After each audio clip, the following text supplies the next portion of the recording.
And the Ziphites came to Saul at Gibeah, and said, Is not David waiting secretly near us in the hill of Hachilah, before the waste land?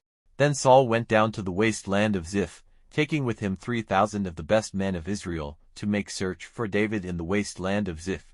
And Saul put up his tents on the hill of Hachilah, which is in front of the waste land on the road. But David was in the waste land, and he saw that Saul was coming after him.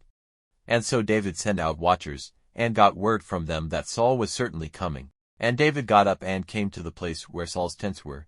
And David had a view of the place where Saul was sleeping with Abner, the son of Ner, the captain of his army, and Saul was sleeping inside the ring of carts, and the tents of the people were all round him. Then David said to Ahimelech the Hittite, and to Abishai, the son of Zeruiah, brother of Joab, Who will go down with me to the tents of Saul? And Abishai said, I will go down with you. So David and Abishai came down to the army by night, and Saul was sleeping inside the ring of carts with his spear planted in the earth by his head, and Abner and the people were sleeping round him. Then Abishai said to David, God has given up your hater into your hands today. Now let me give him one blow through to the earth with his spear, and there will be no need to give him a second. And David said to Abishai, Do not put him to death. For who, without sin, may put out his hand against the man, on whom the Lord has put the holy oil? And David said, By the living Lord, the Lord will send destruction on him. The natural day of his death will come, or he will go into the fight and come to his end. Never will my hand be stretched out against the man marked with the holy oil. But take the spear which is by his head and the vessel of water, and let us go. So David took the spear and the vessel of water from Saul's head. And they got away without any man seeing them, or being conscious of their coming, or awaking. For they were all sleeping because a deep sleep from the Lord had come on them. Then David went over to the other side, and took his place on the top of a mountain some distance away, with a great space between them.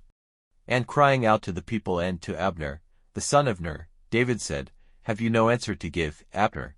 Then Abner said, Who is that crying out to the king? And David said to Abner, Are you not a man of war? Is there any other like you in Israel? Why then have you not kept watch over your lord the king?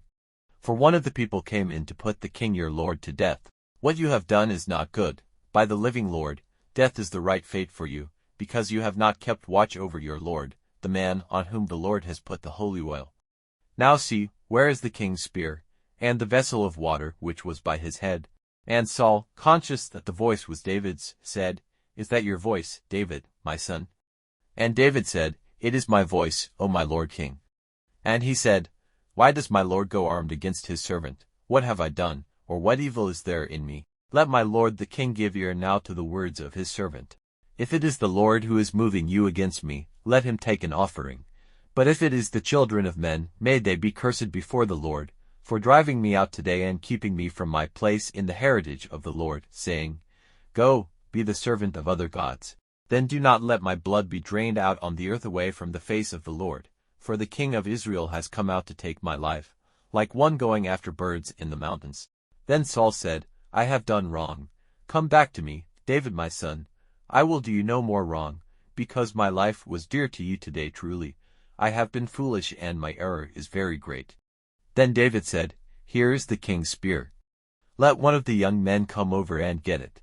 And the Lord will give to every man the reward of his righteousness and his faith, because the Lord gave you into my hands today, and I would not put out my hand against the man who has been marked with the holy oil. And so, as your life was dear to me today, may my life be dear to the Lord, and may he make me free from all my troubles. Then Saul said to David, May a blessing be on you, David, my son. You will do great things and without doubt you will overcome. Then David went on his way, and Saul went back to his place.